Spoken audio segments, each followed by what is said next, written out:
major break in the search for a serial killer. Accused of the most brutal crimes. He had raped and killed over 100 black women. How did she survive when so many didn't? To this day, I have PTSD of that van experience. Young women are being snatched off of streets. Why did she get in the van? That's when I realized there was a big chain on it and a lock. A demon is murdering innocent young women. I was so terrified. But there's one thing her kidnapper didn't know. Thank God! My uncles in Quiet Storm taught me how to fight. Fredia Gibbs, the most dangerous woman in the world. The first African-American female kickboxing world champion. Then he said, oh, so you one of them fighting ones. He messed with a wrong woman. I stepped on his chest and I grabbed his d***. And I said, where the keys at, motherfucker? My mom used to say to me, you got it in you, just don't know it. Somebody gonna have to wake it up. Woo, woo, woo, woo, running real fast into my mom's house. She was sitting down playing cards. I ran in the door, bam! All the cards flew. And that's when my mom said, girl, what the hell wrong with you? Busting in my door like a black superwoman. You done lost your mind. It was the whole school bus. The bullies were gonna get me this day, and that was it. They had plans. They were gonna get me. They told me to my face. Everybody got off the bus. All the kids got off the bus.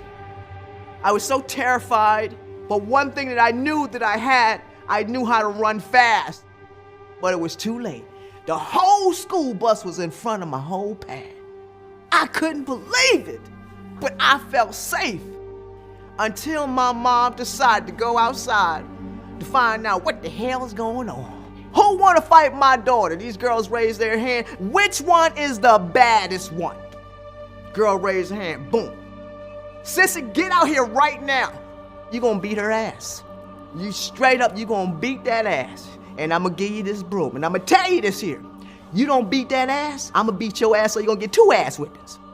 You got it in you. You just don't know it. She probably won that fight, though she can't remember. All she remembers is that she got back inside with a broken broom, and that her mom didn't beat her ass. I didn't want to go back to that school. I was done of even walking that way. I was just done. I didn't want to go there anymore. I even considered committing suicide because I was done with these fools. Her uncle came to walk her home from school once. She didn't mind because he was a martial arts teacher, but he wasn't there to kick some kid's ass. He said, you can't continue running all your life, Fredia. He said, so you're gonna come to karate school and we're gonna I was like, no, I don't want to fight. I don't want to fight. He said, this is not about fighting. This is about us rebuilding your self-confidence. So here I am at Quiet Storm Martial Arts School, one of the baddest, lethal martial arts school in Pennsylvania. The fun thing is, every Saturday, my uncle and I used to always get together for 1 hour. And what he would do, he'd take the keys. He locked the door, he put the key down behind him. He said, now here's the deal. Once you get past me and get the key and leave, that's how you earn your black belt.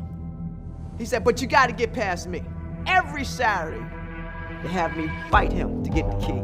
For years, him and I, we fought, boom, boom, boom. There are many times I would get close to the door, to get the key, and he'd push me back, and I get close, and push me back. And I would always think about that, when I got home. Yeah, I got that close to that key, I can get that baby. I know I can.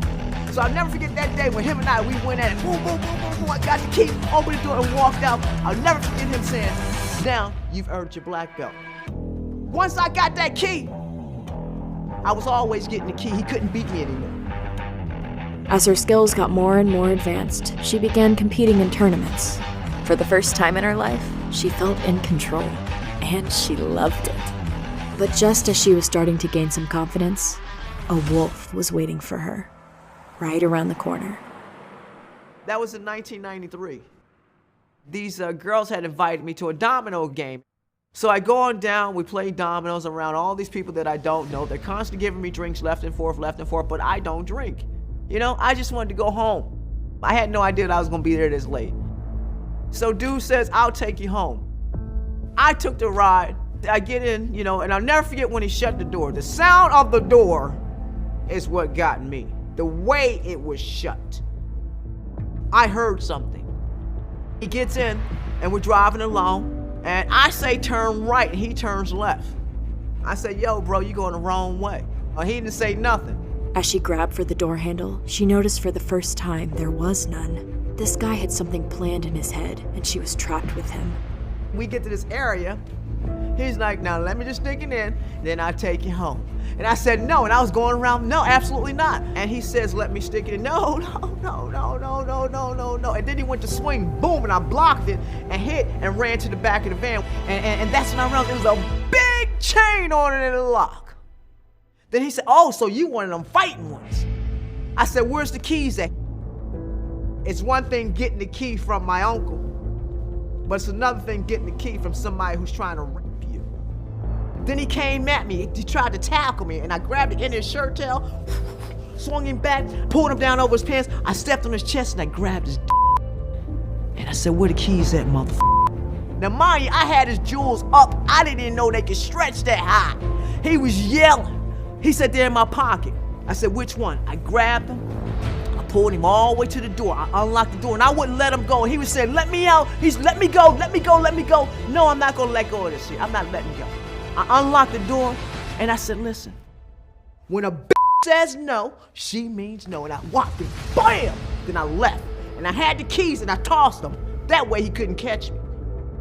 She didn't know it yet, but the man would later be arrested and identified as the Grim Sleeper. Major break in the search for a serial killer. He's accused of the most brutal crimes, at least 10 victims over a 25-year period. I called my mom, and I told them this freaking guy just tried to rape me. He tried to rape me. I said, I want to get out of here. I was done in California. So they got me on the next plane out. My family was at the airport, and I told them everything that happened. They said, just forget about it. You know, it was a fight, just forget about it. Then suddenly, through this hell, I get a phone call to fight for the world title. I was terrified. I was never coming back to California again. What do I do? And they say to me, you're gonna fight the most dangerous woman in the world. The most dangerous woman in the world? She must be tough. So I had to go to my mom. So they want me to fight the most dangerous woman in the world. My mom said, how the hell can she be the most dangerous woman in the world when I am? You go out there and tell her I said that you're the one that her mama warned her about. And she gave me a hug, saying to me, you are a star. And your job is to let the world know that you're a star. Press conference time come. Here comes the most dangerous woman around. She was looking fly. So she comes up to me and she says, I looked on the map and I couldn't find Chester. And then everybody started laughing. They was flipping. I just stepped forward to her. I said, you know what? Not only will you find Chester on the map tonight, but I want you to know that I'm the one your mama warned you about. Here I am walking out to the arena, and I'm just keeping my eyes on the ring. I just kept my eyes on the ring. This one voice say, that's the black girl who came here to get knocked out. And I said, tonight, we are going to shock the world. First round, bam, bam, bam. I gave a little something, let her know, you know, hey, look, not tonight. Second round, she busted me up. Third round, we going at bam, bam, bam. And I'll never forget this as long as I live. My legs was getting tired. And I saw myself fall. So I had to reach within me, ask for help. Father, my legs are getting tired, help me. When I said that, boom! You know that sound? Bam! She spit again. Bam! Just like that, and it was over. The second the bell rang, a picture was taken, freezing forever in time her victory. The referee of the event, he said, when Muhammad Ali knocked out Sonny Liston, that's the magnitude of this picture. He said, when I raised your hand, I have never heard a roar that powerful before in my life. But what hit Fredia when she saw it was the clock on the wall. That's when she realized she had done something really special. Looked up, 8/16, my mama's birthday. I had no clue how she was showing me how to use my powers. Because that's what a lot of us tend to forget, that we carry certain powers. My mom used to say to me, you got it in you, you just don't know it. Somebody gonna have to wake it up. This is what this life is all about. Winning. Leaving this place with our hands raised. Because we all have a race to win. Because life is full of challenges, and I won't let nothing stop me now. I will be out there plunging hard and how. A superstar I intend to be. Fredia the Cheetah Gibbs is what the world shall call me. Cause world, ain't no stopping me now. I have many plans and how. There are too many forks in the roads and problems I must bear, but with the will to make it, my strength can't be compared. It is like I once said before, with a smile on my face. Ain't no stopping me now, world, cause I intend to win my race.